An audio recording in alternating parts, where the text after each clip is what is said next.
In the name of Allah, who is Rahman and Rahim. Assalamu alaikum, dear student of class 9. Me, your English teacher Fayaz Ali. Dear student, today we are going to study and learn the remaining exercise of the lesson later about the life of Pakistan. Dear student, as you know that I gave you the homework about the pollution and its kind, air pollution and noise pollution and other pollution about the topic. This was homework about you, but you haven't yet submitted it. Okay. So now in today's lecture, we will learn about the structure, about the grammar point of view. So here, my dear students, use of much, many, too much, too many, okay, and enough. So these structure you are already been taught. You have already been taught about this structure as usage of many and much. So much, I once again tell you about that. Much is used with uncountable noun. Many is used with countable plural noun. Okay. Now, too much and too many is used with the affirmative sentences. So you will know about the affirmative sentences. It means positive sentences. Okay. And if too is used alone, it means in a sense of negative. Suppose I tell you that use of too in the sentences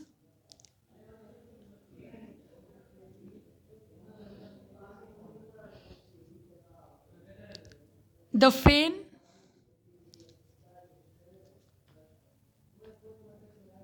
is too high to touch it. Dear students, here to increase the intensity of the adjective or to increase the quality of the adjective as well. Suppose करें the fan is too high to touch it. Means जो fan है वो to high है, मतलब इतना, मतलब बहुत ऊपर है जो कोई भी उसको टच नहीं कर सकता. सो डियर स्टूडेंट्स के यहाँ जो टू हमें मीनिंग दे रहा है वो नेगेटिव सेंस में दे रहा है. ओके. तो अगर if we use the sentence in other way, how can we use the sentence in other way?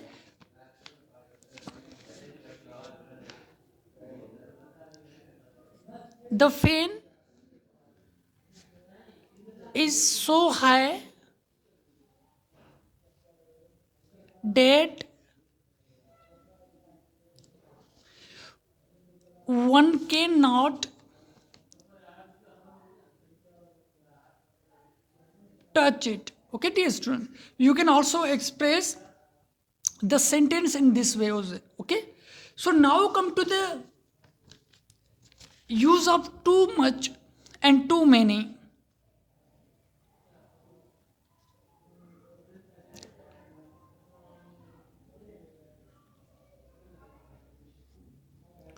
Suppose करें there were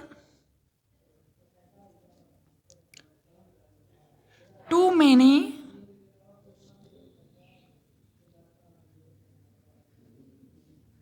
students in the exam.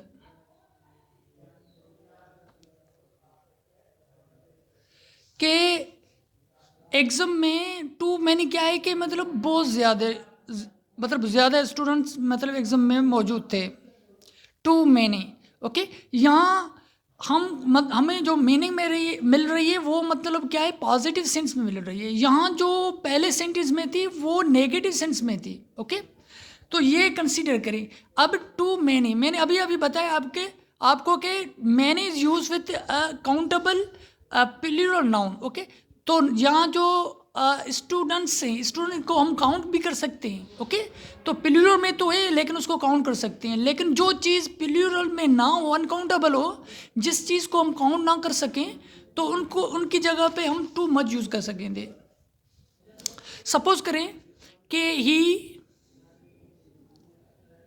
Knows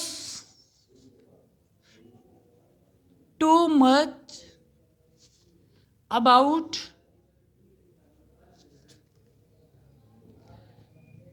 mathematics, okay. मकसद क्या है कि उनको बहुत ये मैथमेटिक्स के बारे में बहुत कुछ जानता है, टू मच उसके सेंस में, ओके। तो यहाँ जो अनकाउंटेबल सेंस में हो रहा है कि टू मच यहाँ यूज़ करेंगे। और भी ये तो हो गया टू मैनी भी हो गया, टू एक अलग तरीके से भी हो गया कि नेगेटिव सेंस देता है, उनकी जगह पे हम यूज़ कर सकते हैं टू मैनी, टू मच भी यूज़ कर सकते हैं, लेकिन अफर्मेटिव सेंटेंस में। और इनफ यूज़ होता है डियर स्टूडेंट। इनफ कहाँ यूज़ होता है? टू एंड इनफ मतलब सेंस सेम है डियर स्टूडेंट, मीनिंग सेम है, लेकिन इनफ जो यूज़ होता है वो एडजेक्टिव के बाद में यूज़ होता है। जैसे कि टू एडजेक्टिव से पहले होता है। Look at the first example, first too use हुआ है, फिर हाई यूज़ हुआ है। जैसे कि हम कहें कि टू डल यूज़ करें। डल क्या है? एडजेक्टिव, पहले टू आता है फिर आता है डल एडजेक्टिव। इस तरीके से इनफ एडजेक्टिव के बाद में आएगा। जैसे कि he is tired. Dear student, ये टायर्ड क्या है कि एडजेक्टिव है। इनफ यूज करें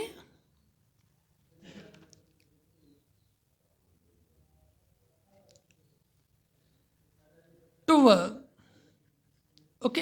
तो ये यूज कर सकते हैं कि ही इज टायर्ड इनफ। यहाँ यूज कर सकते हैं ही इज टू टायर्ड। तो टू पहले यूज़ करेंगे एडजेक्टिव से, अगर इनफ यूज़ कर रहे हैं तो बाद में यूज़ करेंगे, okay. So I think you are getting my view points about the these structures, okay. Now come to the point here, study of the structure much, too much, many, too many, enough. I have heard much about village life. मैंने अभी बताया कि much use होता है uncountable noun के साथ और uncountable sense के साथ। Much about village life, village life एक जाहिर सी बात है, too much of anything is bad. किसी चीज़ के लिए बहुत ज़्यादा मतलब वो ख़राब हो सकता है। आई सा द विलेज मैनी डेज। आप देखें कि मैनी डेज, डेज क्या है? काउंटेबल है, उनके साथ मैंने यूज़ किया हुआ है। There are too many boys in the class. Too many boys, boys क्या है? काउंटेबल प्लूरल नाउन है, तो उनके साथ टू मैनी लगा हुआ। जैसे मैंने आपको बताया आई एम स्ट्रांग इनफ। अभी मैंने आपको बताया कि I am strong enough to work. और ये भी याद रखें कि जो इनफ यूज़ होता है वो पॉजिटिव सेंस में होता है, कि वो हमें पॉजिटिव, लेकिन नेगेटिव जो टू होता है वो नेगेटिव सेंस देता है, ओके। यहाँ क्या मीनिंग होगी? I am strong enough to work. Strong adjective है,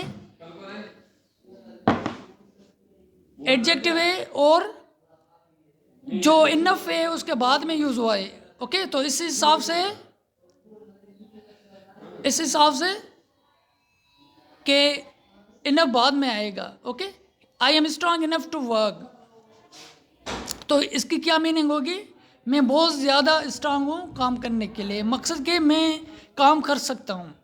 अगर टू यूज़ होता तो यहाँ नेगेटिव मीनिंग होती या नेगेटिव सेंस होगा, ओके। आइए एग्जांपल्स पे देखें। The soup is too hard to drink, okay. देखें कि the soup is too hard, इतना गर्म है तो वो पी नहीं सकते, okay. The soup is so hard that I can not drink it, okay. That क्यों लगाते हैं ये भी कीप इन माइंड कि डेट हम कनेक्ट करते हैं, कंजक्शन के तौर पे यूज़ होता है कि two sentences, okay, or two classes are joined together, or connected together, okay. अगर हम डेट यूज़ नहीं कर सकते हैं like this example, then we will put the full stop there, okay. अगर डेट नहीं यूज़ कर सकते तो वहाँ हम क्या करेंगे? फुल स्टॉप रखेंगे, okay. The picture is too high to reach. Picture जो है बहुत ऊपर है तो हम पहुंच नहीं सकते, ओके। तो नेगेटिव सेंस है, ओके।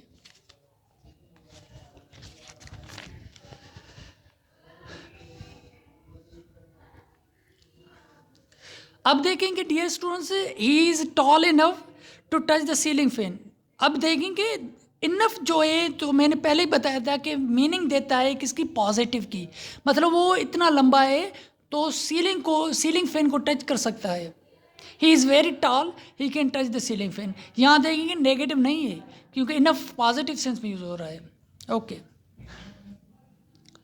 अब क्या यूज़ करना है आपको, ये जो एक्सरसाइज है आपको होमवर्क के तौर पे यूज़ करनी पड़ेगी। First example is given for you और is done for you. The tea is very hot, I can not drink it. Okay, यहाँ नेगेटिव है तो इस हिसाब से यहाँ टू यूज़ होगा, तो क्या होगा, the tea is too hot to drink it. Okay, तो इस हिसाब से लास्ट में टू सेकंड में देखें, our teacher is clever, he can tell you the answer. Our teacher is clever enough, क्योंकि मैंने अभी बताया आपको कि इनफ पॉजिटिव सेंस में यूज़ होता है, तो इस हिसाब से क्लेवर एडजेक्टिव है, उसके बाद में इनफ यूज़ करेंगे तो क्या होगा, our teacher is clever enough to tell you the answer. Okay, and now you will easily do the rest of the sentences. Sorry. अब देखेंगे late and early. So last point है इधर कि late and early क्या होता है कि एक as a time adverb and time adjective के लिए यूज़ भी होता है। एज एडवर्ब कैसे यूज़ हो रहा है, एज अ एडजेक्टिव कैसे यूज़ हो रहा है। आपको पता है कि एडवर्ब कैसे यूज़ होगा, जब वो क्वालिफाई करेगा वर्ब को। अगर एडजेक्टिव होगा तो वो क्या करेगा, यूज़ होगा नाउन के साथ और आफ्टर टू बी वर्ब के साथ। देखें कैसे, आई could not come early, come early. Okay, के कम वर्ब है, अर्ली क्या है, एडवर्ब, मीन्स ये एडवर्ब की तौर यूज़ हुआ। I could not come early enough to attend the meeting. I get up early in the morning, get up verb है early, मैं सुबह सवेरे उठता हूँ या उठती हूँ। He came late yesterday adverb है। Okay, I think you are getting my viewpoints. Okay, the villagers are early riser. The villagers are early riser. अब देखेंगे to be verb के बाद में ये keep in your mind that adjective is mostly placed after the to be verb. ये याद रखें कि adjective to be verb कौन से हैं, is or was in verb। तो क्या होगा, the villagers are early risers। Early कैसे यूज़ होगा, एज एडजेक्टिव यूज़ हुआ है। They are not late sleeper. Okay, तो वो लेट स्लीपर नहीं है, तो इस हिसाब से अब आपको क्या करना है कि डियर स्टूडेंट्स के एक तो आपको ये उम्र करना है, सेकंड में आपको ये जो लेट एंड अर्ली को आप एज एडवर्ब यूज़ करें और एज एडजेक्टिव यूज़ करें। सेकंड में आपको क्या करना है कि मच, मैनी और इनफ को सेपरेट यूज़ करें अपने सेंटेंस में, और मच के साथ टू, मैनी के साथ भी टू और इनफ के साथ भी आप यूज़ करें, उनको सेंटेंस में यूज़ करें। तो ये आपके लिए होमवर्क है। ओके, सो इंशाल्लाह see you in the next lecture and the topic will be a poem Abu bin Adam. Abu bin Adam, it means is a poem, and you must be conscious, you must be aware about the poem, then you will easily able to understand the crux or the main point of the poem. Okay, thank you dear students.